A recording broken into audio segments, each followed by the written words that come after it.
I want to come to a point where every time we confront men with the word of God, whether for 5 minutes or for 5 hours, we will not have finished speaking until we have brought men face to face with the reality of what happened at Calvary. Permit me to submit to you that if we give a faulty gospel to men, we will raise faulty converts. And because they do not have a correct foundation, 20 years in church will never make them anything different.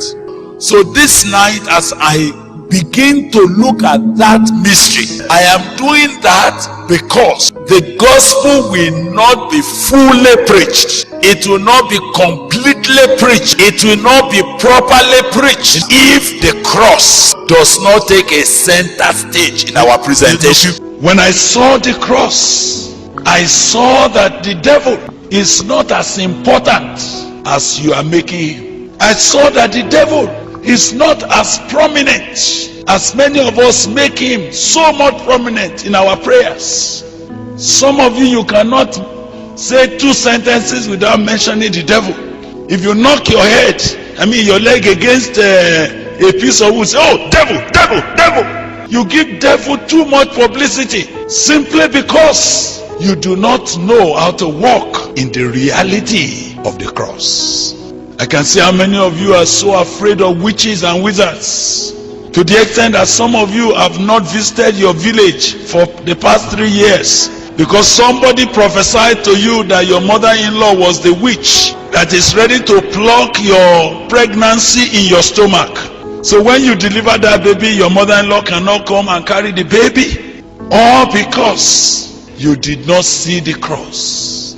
The cross, the preaching of the cross, is the point at which authentic power is released into the life of people. Whereas the devil tries to blackmail the cross as if the cross is a problem. If somebody has a very difficult marriage and he has tried to settle with his wife and he could not, when we want to counsel him, say, brother, everybody has to carry a cross. Just accept that that woman is your cross. Now that is a blackmail of the cross. The cross is not a problematic marriage. The cross is the wisdom of God. Actually, the cross is a mystery, is a secret wisdom that beats arms down all the strategies of the devil. May I announce to you that the cross is the place where the tyranny of Satan over mankind was destroyed. The cross was where the spirit of poverty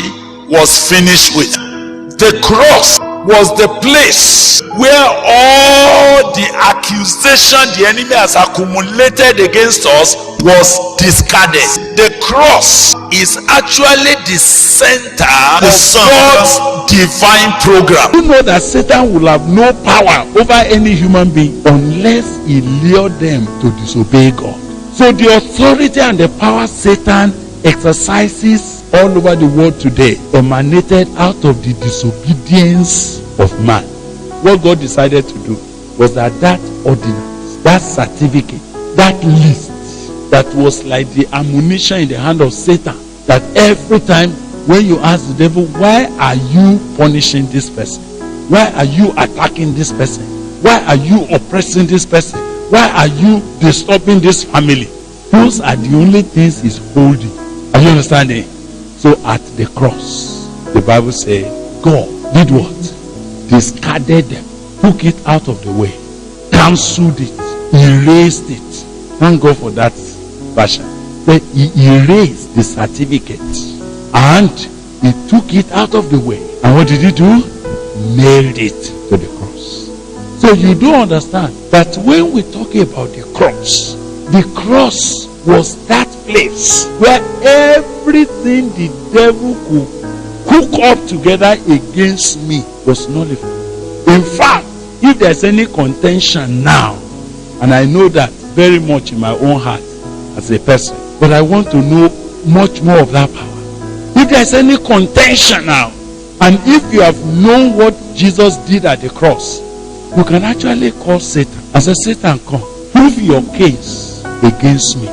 What gave you the right to think you can afflict me? The devil will go check all his archive, check all his record. He will punch my name, Bile Akane, hoping that the certificate of debts, of ordinances, of ancestral commitments, he will expect it to come up, and he will begin to read them and say, because of this, because of this. But unfortunately for Satan, because of the cross, when he punches my name, Bile Akane, what jumps up is blank. Blank. The cross takes away from Satan the power to accuse me. So you see, when we begin to understand what Jesus accomplished at the cross, we have already stepped on a ground where deliverance is compulsory. It is the center. Everything from Genesis was looking forward to the cross, and everything from when the cross took place all through to the end of the Bible were only looking back on the cross. The law of Moses, they all ended at the cross. All covenants, all terminated at the cross. If you are even covenanted to a spirit, it is a familiar spirit or it is an ancestral spirit that has run in your family for 100 years. When you come to the cross, all such covenants comes to finish. When we bring a man to the cross, we are bringing him to the place where every issue in his life finds answer. Even if it is a conflict the devil is having with you, at the cross, Satan lost the power to execute vengeance. I have not said that Satan forgives. Satan forever is the accuser of the brethren. But you see, at the cross, he lost his power to accuse, and he lost his power to punish you.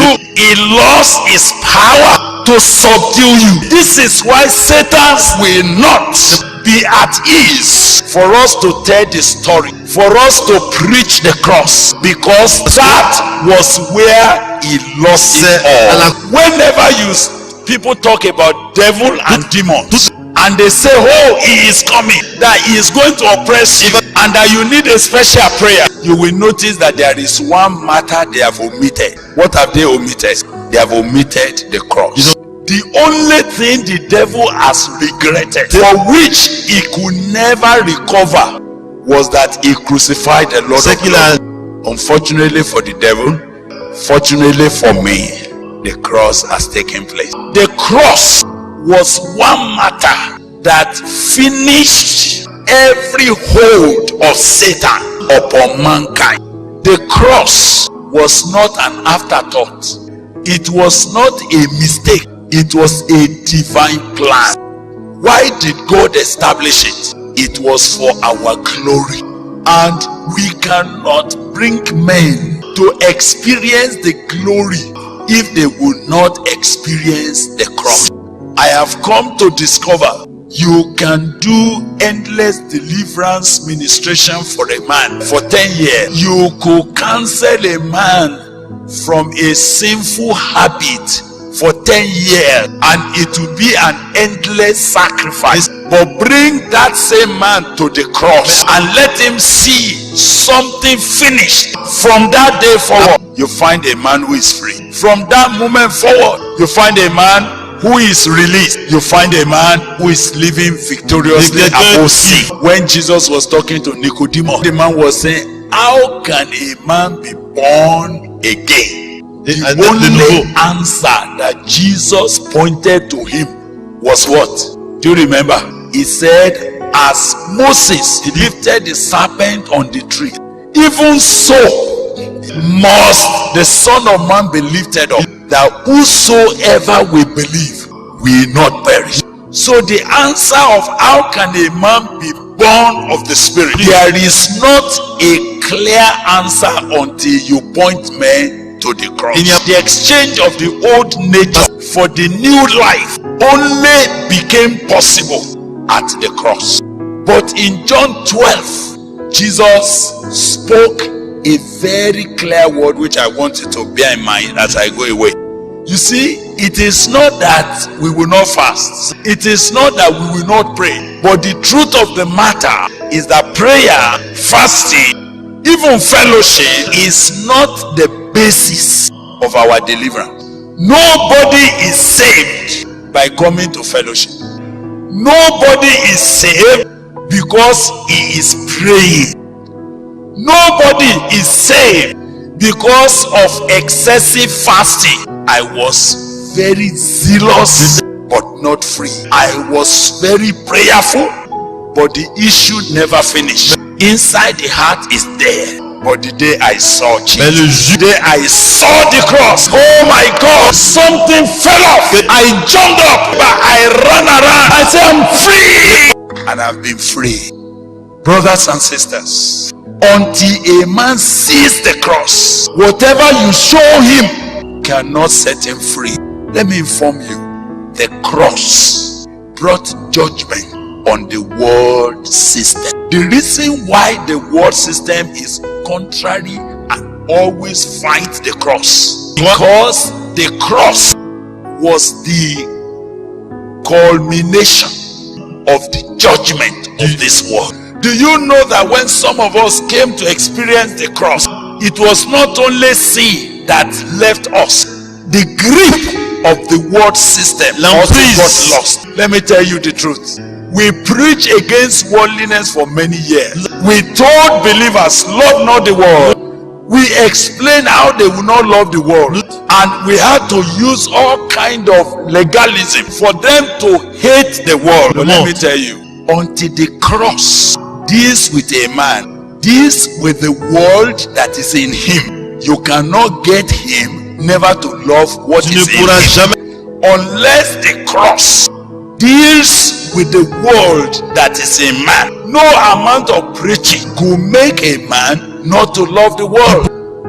Let me tell you the truth is, until we came to the cross, even though we were people that were taught never to love the world, we secretly loved the world in our heart. We secretly envied the world. We secretly cherished the world. Why was it a struggle? The world has not been judged in your heart. Do you see, as I'm standing before you, the world is already condemned in my eyes. When I see the world, I see a condemned non-entity. I look at the world and I query what is the wisdom in the world. And I'm doing it joyfully. And I'm doing it freely, because the world has lost its hold on me.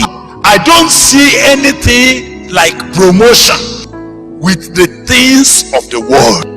You don't congratulate me and say, I believe we thank God that you are making it now. Maybe because I'm right